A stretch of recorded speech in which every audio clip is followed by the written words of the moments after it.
Hi, students and parents. Here we are again on week 4, day 1. We've made it to the 4th week. How exciting. Okay, so we're going to go ahead and go over the lesson plan for today. So we're going to start with reading, language, arts, and then we're going to do math and then science. Okay, so we're going to go ahead and get started. If you're looking at your lesson plan, you're going to be using page 19, and on the top you're going to see week 4, day 1.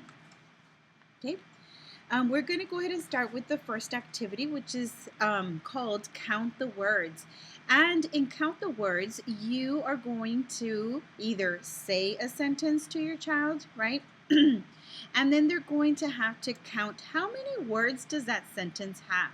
So I'm going to give you a few examples, okay? And then, of course, you can expand from there. For example, the chair is at the other room, right? The chair is in the other room. So there, go ahead and see if you can count how many words are in that sentence. Now for this activity, you can have them use the beans, you can have them use rocks, for each word that you say, they can move the rock or the penny or the bean to the side so that it can help them. You can also use your fingers, right? And just go ahead and use your fingers to count how many words were in that sentence. So it was the chair is in the other room. Okay, so your child should have said 7 words in that sentence, right? 7 words. Okay, let's try another one. The television is broken.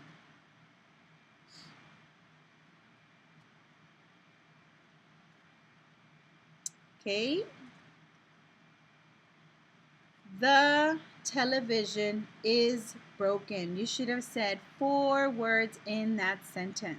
Okay, so remember, we are counting words, we're not counting syllables. Okay, so make sure that you're just counting each word that we are saying. Let's try one more. My mother took me to the park yesterday.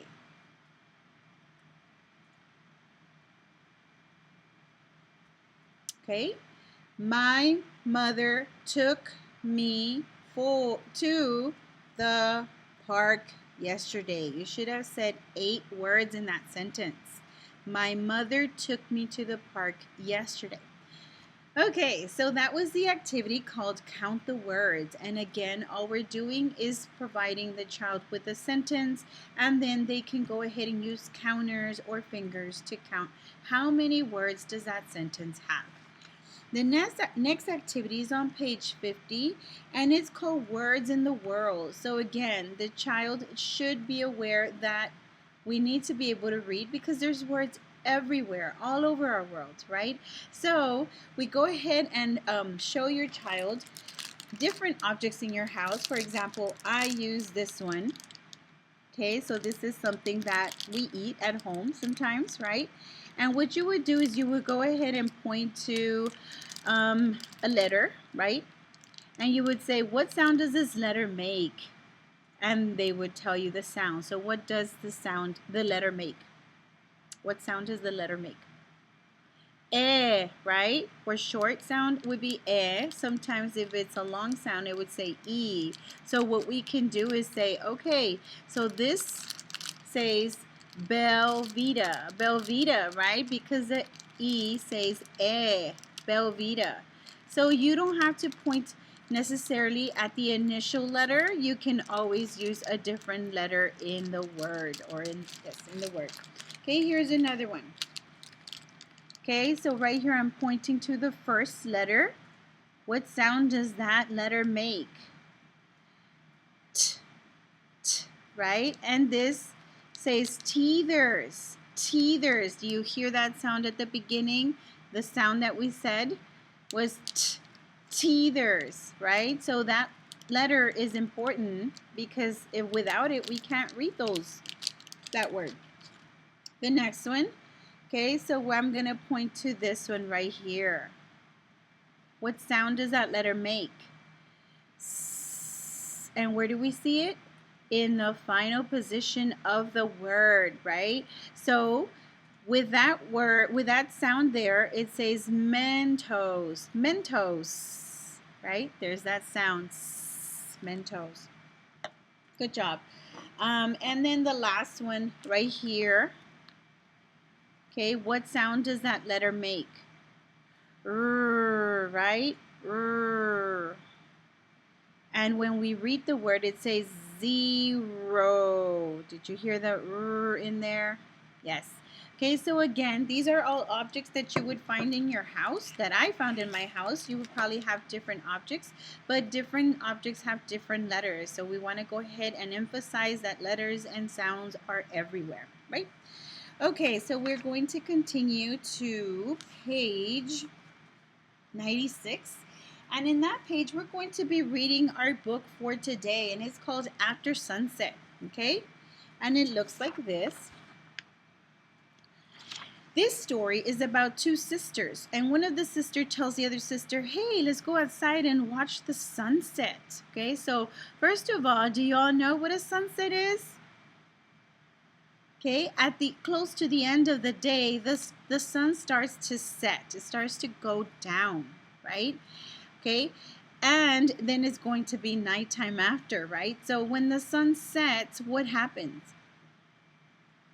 It gets dark, right? So it starts getting dark outside, and in the story, this sister tells her, there's so many things to see after the sun sets. And one of the sisters is like, what could possibly be out there, right? Because it's so dark, you can't see things. So the sister kind of proves to her, you see, what can you see there? Oh, we see the stars now, right? So then the sister asks about the stars. So where do the stars go during the day? And the sister tells her, well, they're always there, but you can't see them when the sun's out, right? So the sun needs to go down. So then they go ahead and see different things, and the sister agrees by the end of the story, hey, you're right. You're right. There's a lot of things to see after the sun sets. Okay, so go ahead and listen to the story. Read it to your child, right? So that they can actually enjoy it. It's a very good story, and by the way, it is a fiction story, so it is a made-up story that perhaps gives little facts here and there, but again, it is make-believe.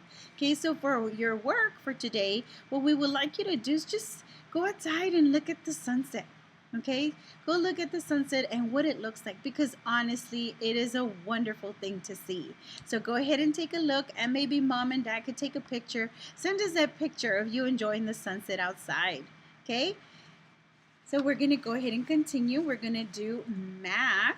Okay, so math, your lesson plan is on page 32 of your lesson plan, right? And we're going to work on day 1, which is lesson 16. And what I did, of course, is that I went ahead and wrote the first 2 problems up here so that you can see it a little bit better than me showing you a paper. Okay, so here it says Lucy had 12 balloons at her birthday party. She gave 9 balloons to her friends. How many balloons does she have left? Okay, so here on the top we see 12 take away 9. So we're going to go ahead and make a picture. 1, 2, 3, 4, 5, 6, 7, 8, 9, 10, 11, 12. And now we're going to take away 9. So I'm going to mark it off with a different color. Okay, so I'm going to take away 9. 1, 2, 3, 4, 5, 6, 7, 8, 9, right? So we have 9 right there. So what is our answer after that? How many are not crossed out? 1, 2, and 3. So we would put the number 3 right there. So now they want us to show a bond of 10, right? So what makes 12? 10 and 2, right? So that's 10 and 2, and then we're going to take away 9, which we did, and how many were left? 3. Lucy had 3 balloons left. Okay, next part. Justin had 15 blueberries on his plate and he ate 9 of them. How many does he have left to eat? So again, 15 take away 9. So I'm going to draw 15. 1, 2, 3, 4, 5, 6, 7, 8, 9, 10, 11, 12, 13, 14, 15. And we're going to take away how many? How many did he eat? 9. 1, 2, 3, 4, 5, 6, 7, 8, 9. Okay. How many does he have left to eat? 1, 2, 3, 4, 5, 6. And there we have 6. Right? That's how we get our number. Then over here they want a bond, right, to show what makes 15. We said 10 and then 5. And we would still have the answer, right? 15 take away 9 is 6. Justin has 6 blueberries left to eat. Okay? Sorry. There we go. So that is how we do our math. It's almost the same thing. We're just kind of putting things here and there. We're making sure we're using our bond in order to understand it a little bit better. Okay, so we're going to go ahead and move on to science. For science, we're going to talk about camouflage. Okay, so your background for camouflage is on page 314. And just to give you just a brief introduction to camouflage, camouflage is what we as humans and more than anything, animals use to keep safe, right? So camouflage is when you can blend with your surrounding. Okay, now the reason why animals use this is because they want to survive. They want to live for longer periods of time. So camouflage is something that they're already born with or that they learn how to do, right? So let me just give you a little bit of information that is on your page 314.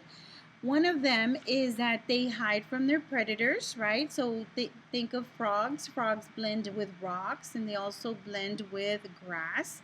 And then we have rabbits that change during the season. Sometimes their coat, their fur changes colors. Then we have like grasshoppers or walking sticks, right? The grasshoppers blend with grass. And the walking sticks look like little twigs, right? So all of these animals are just trying to survive so that the predators, which are the animals that eat them, have a hard time finding them. Okay, so camouflage is a very important thing for animals, right? So we need to keep that in mind as well, because sometimes we're walking and we don't see them, right? Because we think they're part of the environment. So some animals actually use camouflage when to display their mood. For example, there's certain type of lizards, right, that if they're upset or that they're happy, their color changes as well. Okay, so camouflage can be seen a lot in animals, but we use it also when we, especially our fathers, right, or grandfathers, or even our mothers and aunts, right, when they go hunting, they wear clothes that matches the grass or matches their environment as well because they want to be able to hunt other animals. So that's what we do as humans, but you know what? Animals do that as well. Okay, think of a leopard. A leopard blends with the environment because he is going to try and be sneaky and attack whatever they need to eat, right? So animals can use camouflage, 1, to survive, and 2, to get their food in order to survive. Okay, so for today's activity, we have page 315, and I started cutting it for you. What you're going to do is you're going to need a white sheet of paper, some scissors, right, and maybe your mom, dad, or somebody with you. And what you're going to do is you're going to cut off these little squares, and we have some dark ones, some gray ones, and some white ones. Okay, you're going to cut them on the dotted line, and then you're going to fold your white sheet of paper, right? Let's pretend this is white. You're going to fold your sheet of paper, and you're going to put all the little squares in there. And then you're going to choose or take 5 seconds to choose 5 or to take out 5 of them. And then from there on, you are going to answer this right here. How many of the ones that you got were black? How many were white and how many were gray? And then answer these questions. Which color did your partner pick up the most? Why do you think they picked up that color the most? And why might a hare, which is a rabbit, grow white fur in the winter? Okay, so those are just it's a different activity. If you want to do this activity, or if you just want, you rather prefer drawing a picture in your composition book, you can also do that. You can choose an animal and draw it in its environment using their camouflage. Okay, so I hope this helped. It was awesome to be here with you, and we'll see you tomorrow. Bye.